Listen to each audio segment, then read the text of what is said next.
Princess Diana's letters have always revealed her love, fears, and hopes. In 2024, a newly uncovered letter to her sons William and Harry sheds light on the future she had envisioned for them. She wanted them to have the freedom she never had, urging them to put happiness before duty.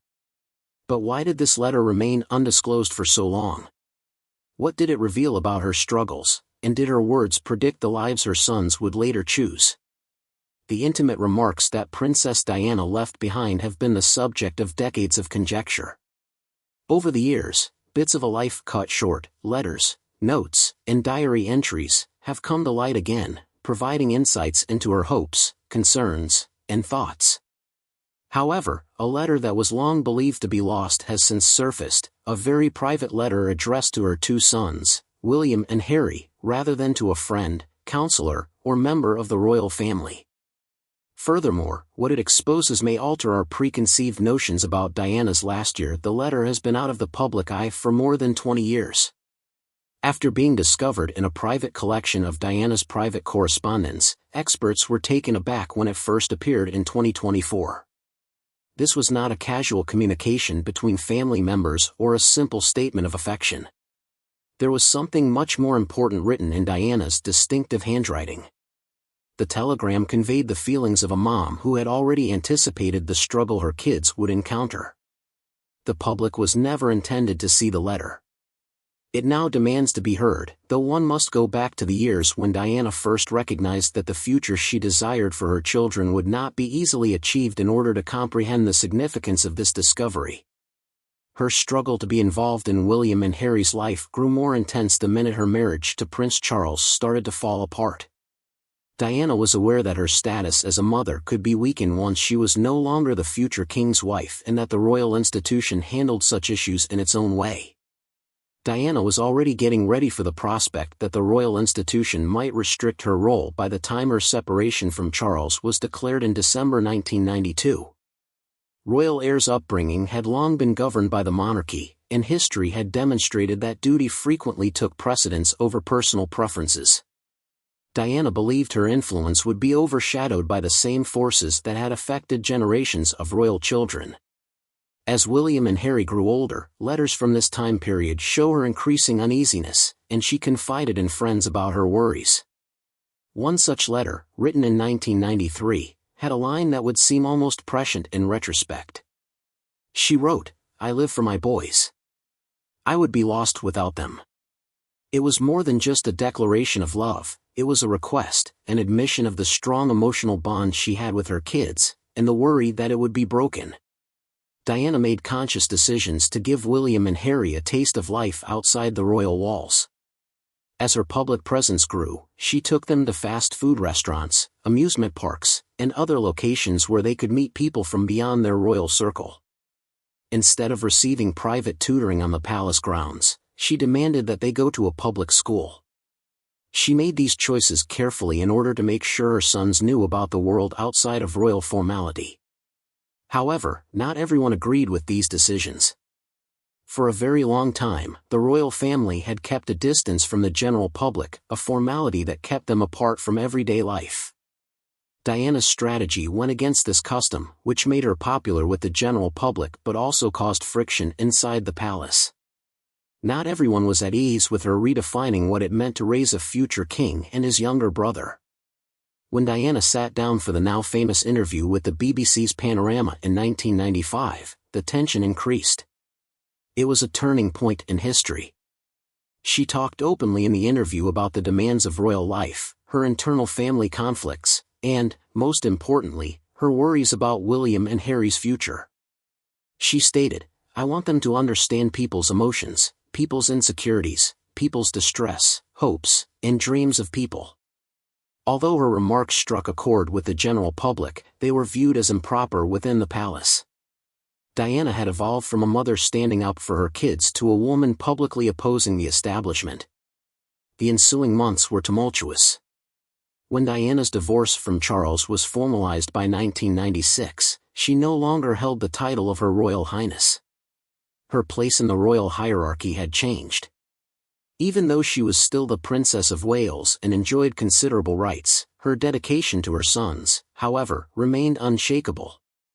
In spite of the changes in her status, she kept writing to them, leaving behind letters and notes that reflected her feelings at various stages of their lives. Some were straightforward displays of affection, but others betrayed her more profound worries.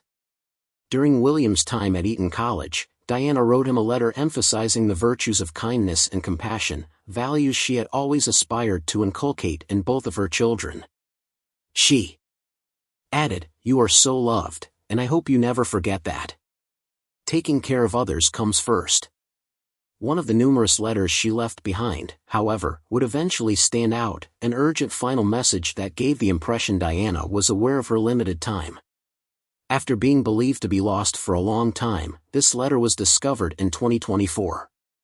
This note was different from the ones she had written before. In addition to words of love, it included a warning, a message that, looking back, seemed almost terrifying. Diana's worries for her children's future grew as her life approached its last year. She further separated herself from the royal hierarchy by early 1997 and devoted her time to philanthropic endeavors. She gained international recognition for her work with AIDS patients, landmine victims, and other charities.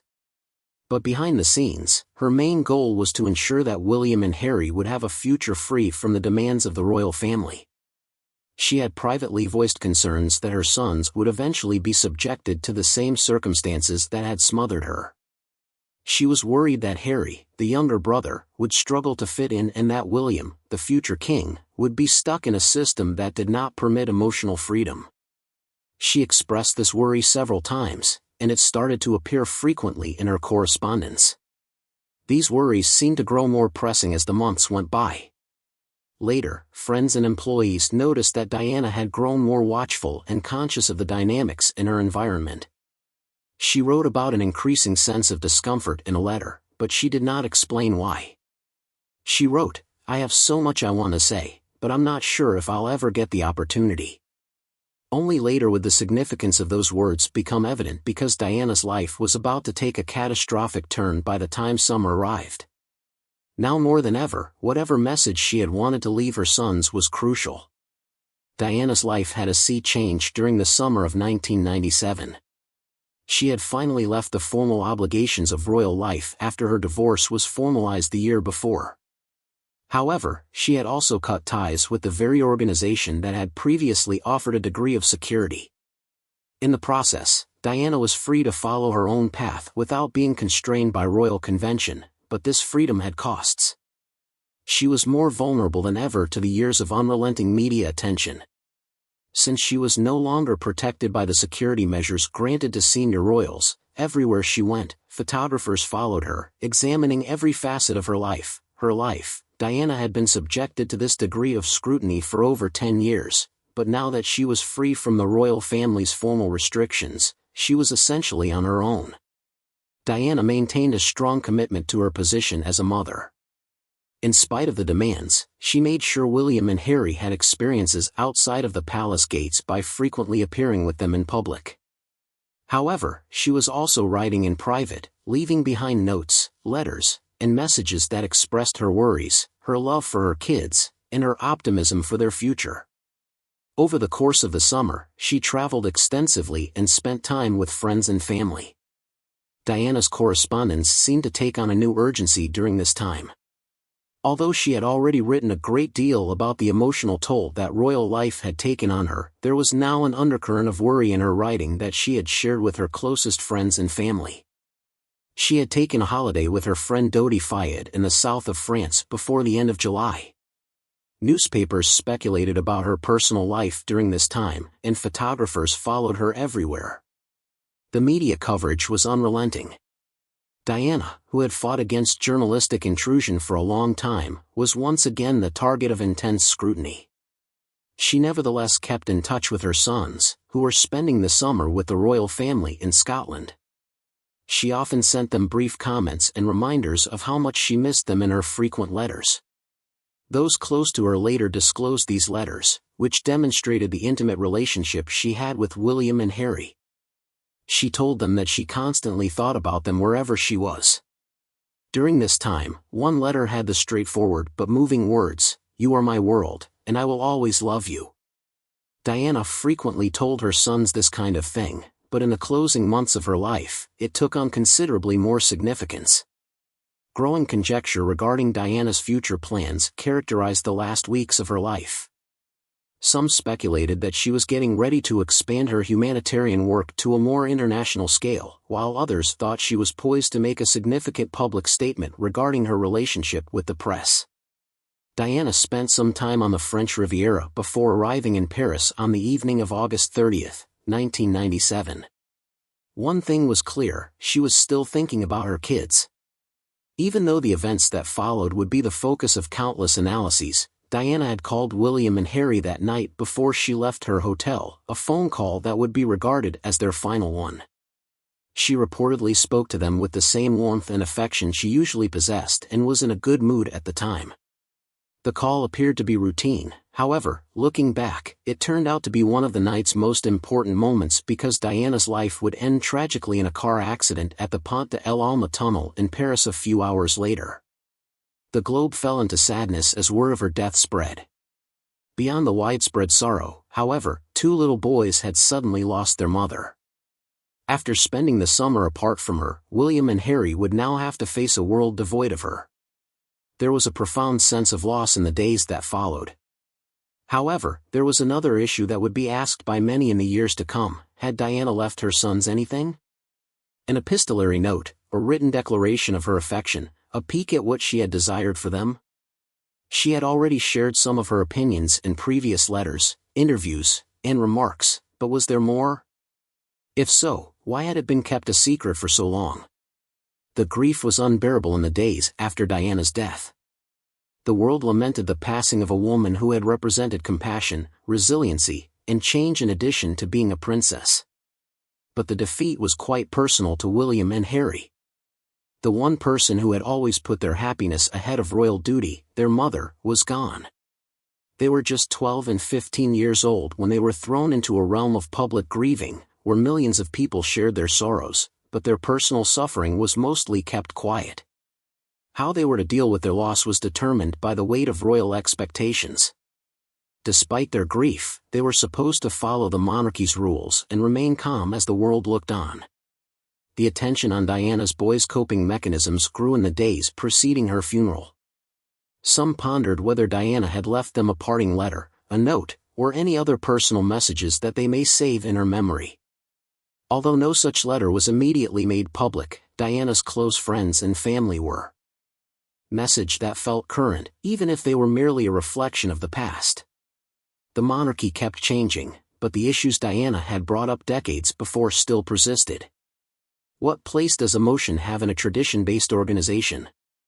To what extent should obligation be weighed against personal happiness? And would the royal family be able to maintain its legacy while genuinely adjusting to the modern world? The responses to these questions had taken different forms for Harry and William. Harry had completely left the system, but William had decided to work inside it, changing it from the inside out. In their own unique ways, both routes illustrated the difficulties of being born into a job with expectations they had not selected. Despite being written at a different time, their mother's letter had foreseen the difficulties. She had wanted them to understand that their identities were not only determined by the organization they were born into and that they were more than their titles. As word spread about the letter's existence, it became evident that Diana's voice had never really diminished. Her influence persisted in shaping her sons' decisions, discussions about the monarchy, and the general public's understanding of what it meant to be a royal in the contemporary world. Seeing changes that others had not yet noticed, she had always been ahead of her time. Years have passed since her death, yet her words continue to inspire, challenge, and remind people of the woman who once redefined what it meant to be a princess. The video for today has now come to an end. Make sure to see the other videos on the channel if you followed us this far.